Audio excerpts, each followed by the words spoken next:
Welcome everyone, my name is Lindsey Koelling and I'm the Healthy Teaching Kitchen Dietitian at the Truman VA Hospital in Columbia, Missouri. Thank you guys so much for joining us today for our Facebook Live. Today we are going to be making an upgraded ramen noodle, and this is actually from budgetbites.com, and it's a great one for this time of year when it's a little bit chilly, but you really want to stick kind of in that budget of your recipes and the meals that you might be making right now. And this one is a very, very quick one, so a good lunch idea as well. And we're going to take a traditional ramen noodle and make it a little bit more jazzed up and maybe a little bit more flavorful without as much salt in it. So we're going to start with some minced garlic and some ginger. And we're going to use about half a teaspoon of both of these. But if you like a little bit more ginger or a little bit more minced garlic, you can definitely spice it up and add a little more. Okay, so our minced garlic and our minced ginger, and we're using a pre-minced one. This one you can usually find in your grocery store in the produce section. If you don't want to purchase fresh ginger, this will taste exactly like fresh ginger, but won't take the time to cut it and peel it and kind of dice it up, and will last really quite a while in your refrigerator. So if you haven't tried this, there's a lot of different spices you can find it in as well, or herbs. Okay, so we've added that to it. We're also going to add a little bit of sliced mushrooms and some spinach, but we're going to turn this on, and you guys will hear this, my cooktop just a little bit, probably. It's kind of noisy. So we just want to start to kind of brown and start to get that garlic to get a little bit more flavor in. But we're going to add some of our sliced mushrooms. If you want to slice them yourself, you definitely can. But if you want to buy them pre-sliced, that's a nice idea as well. Alright, so we've got that going. We're going to add about 1/4 of a cup of our mushrooms. If you're like me and you like a little bit more mushrooms in this recipe, you can definitely add more. If you want them a little bit smaller, you can cut them a little bit finer as well. And then we're going to add some fresh spinach. Now, if you don't have fresh spinach at home, you can also use frozen spinach. It works really, really well. You guys can probably hear that sizzle, that smell, and kind of see the steam coming off of it. So we're going to take our fresh spinach, kind of break it up a little bit into our pan.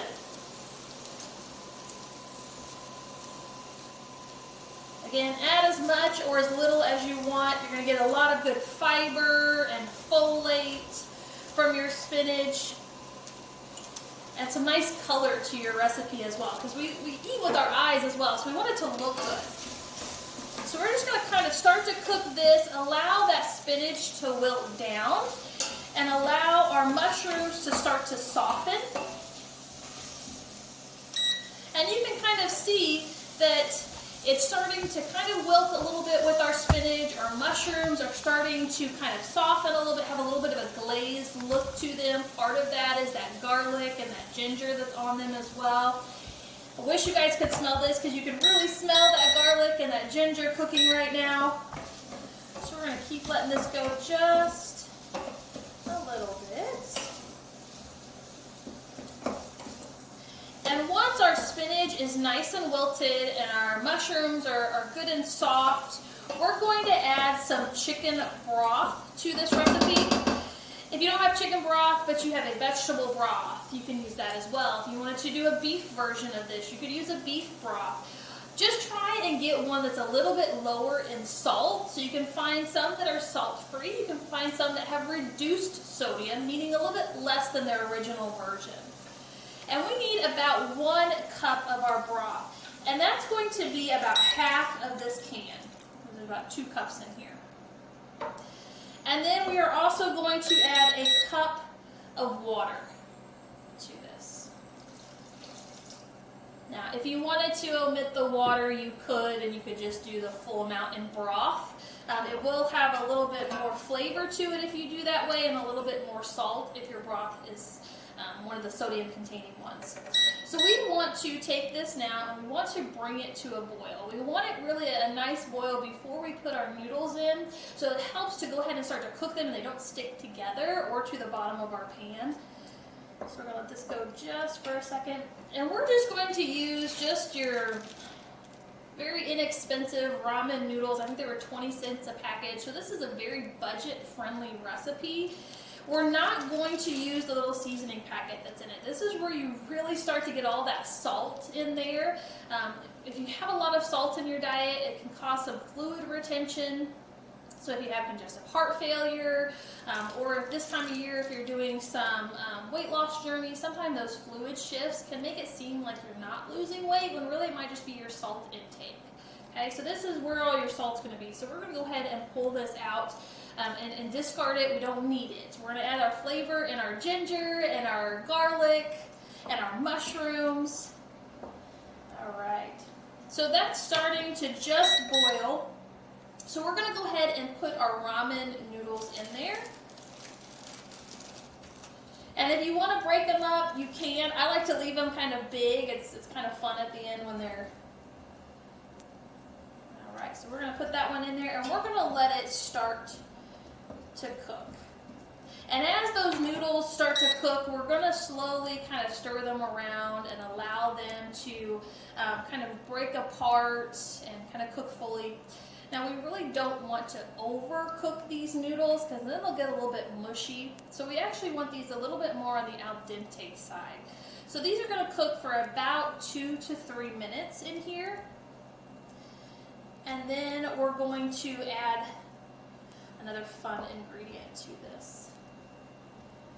Alright, so we're starting to break those up. They're starting to kind of come apart a little bit. Ramen cooks fairly quickly. If you don't have ramen noodles at home, but you want to make this recipe, you can just use traditional noodles in it as well. So if you have some spaghetti noodles, it will have a little bit different taste and texture to it, but it would be another alternative for you. And then if you got those, you have the opportunity to get some whole wheat noodles as well. Alright, turn that back up, get that back to boiling again.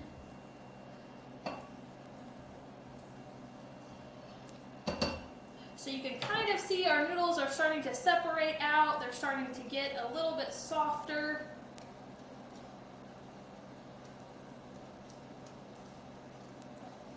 All right, wonderful. Now, this next part is kind of fun. And the first time I did this, I was really a little bit nervous. So we're actually going to break a couple of eggs into this pan here. Now, the recipe calls for 1 egg. Depending on how much protein you want in your meal, each egg will add about 7 grams of protein each. And we are just going to take this and we're going to crack it into our pan. Okay, so the white and the yolk will all go in there. You don't have to worry about it kind of spreading out. It will stay nice and contained. And what we're going to have at the end of this is a soft, kind of hard-boiled egg. So it's going to still be a little bit runny, which we want. That adds some extra flavor to your ramen at the very end. So we have our pan is boiling. Our noodles are getting nice and soft. You can kind of see they're all spread apart now, not sticking together. So we're going to go ahead and crack this in there.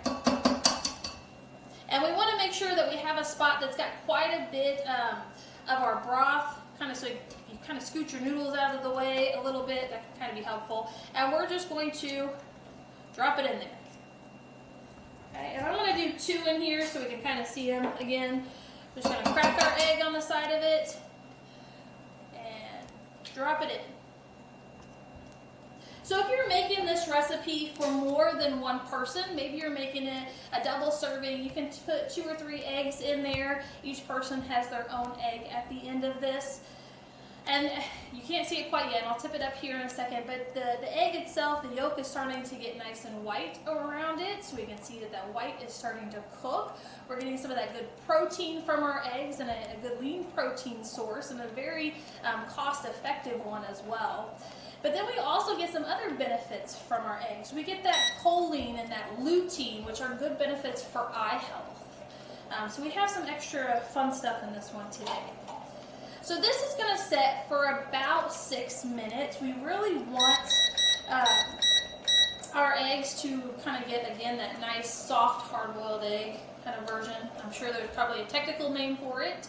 But we want to turn this down to a little bit of a simmer.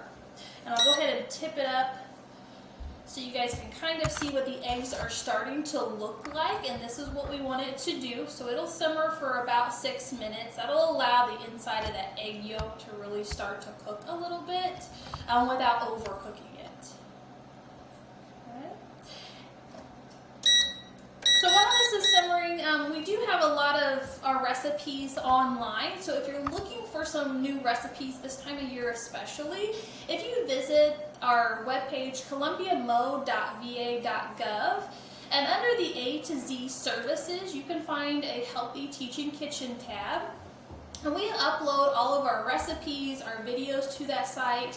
And this time of year, we also have a fun extra kind of thing we're doing where we have a full month's worth of meals plans out there. So it would be for breakfast, lunch, and dinner. So it gives maybe some extra opportunities or ideas this time of year if you're trying to get into that meal planning or that maybe healthier options that you want to try. They're full of vegetables, they're lean proteins. It gives you different options for things you can take to work during the week. So they're easy ones that can either be made ahead of time or fix that morning to take with you. So it will help to maybe eliminate the eating out if you're doing that a lot. Also, again, budget friendly when you can make it at home. That can actually save you some money in the long run as well.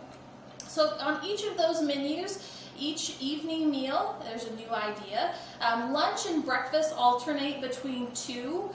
So you'll have two different options for those weeks for those. And that's just to help cut down a little bit on that food prep. So if you're using the same meal throughout the week for your lunches, you can make it all ahead on Sunday and you have it ready, or you can make it throughout the week for you. Okay. All right, so our eggs are doing nice in here. They're starting to still kind of simmer. Let's see if I can pick one up for you.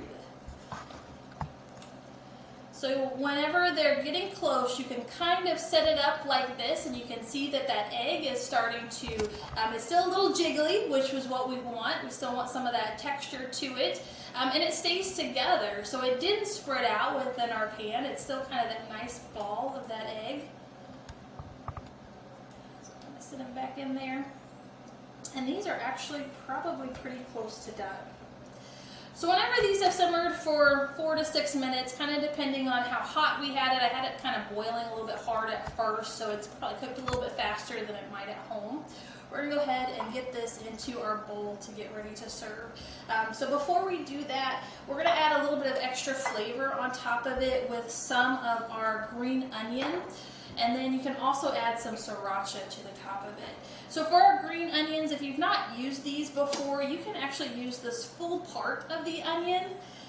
You just want to cut off the roots if you're going to use this white part down here. But we really want this green section. We want this extra kind of color to our recipe. So I'm going to cut off the ends. They're kind of dried out. We're going to remove those, set those aside, not use those. And then we're just going to cut just a little bit to sprinkle on top of our recipe. But this would be a good opportunity for something else for another recipe if you had something that called for some onion. So we're just going to have a few of these that we're going to sprinkle on top of our ramen. Alright, so we're going to go ahead and dip some of this out of here. I'm going to get one of my eggs first. Don't break it too much. And then we're going to ladle some of our juice in here.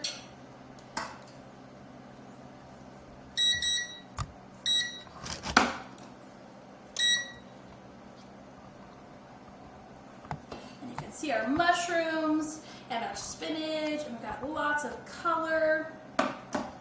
And then we're going to top it with just a little bit of our sliced green onions. And if you like a little bit of spice to it, you can also just drizzle on just a little bit of your sriracha sauce. Again, it's going to add some color and some extra flavor to it. And I'm going to spin this just so you can kind of see this egg over here. Whenever we get and you're ready to eat it, I'd really encourage you, because it adds a ton of extra flavor, go ahead and cut your egg, and you can have some of that yolk into your mixture as well, and that adds a ton of extra flavor as well. All right, so anytime you guys have recipe ideas or things that you're interested in learning how to cook or maybe finding a recipe for, please leave us a comment. We love these ideas anytime that we can do some new recipes. This was actually a request from another veteran who had seen some of our other videos and wanted to see how to bump up a ramen noodle, so we really appreciate those. But don't forget to check back with us. Visit columbiamo.va.gov for some extra recipes and ideas and meal plans, and check back with us at our next Facebook Live. Thanks.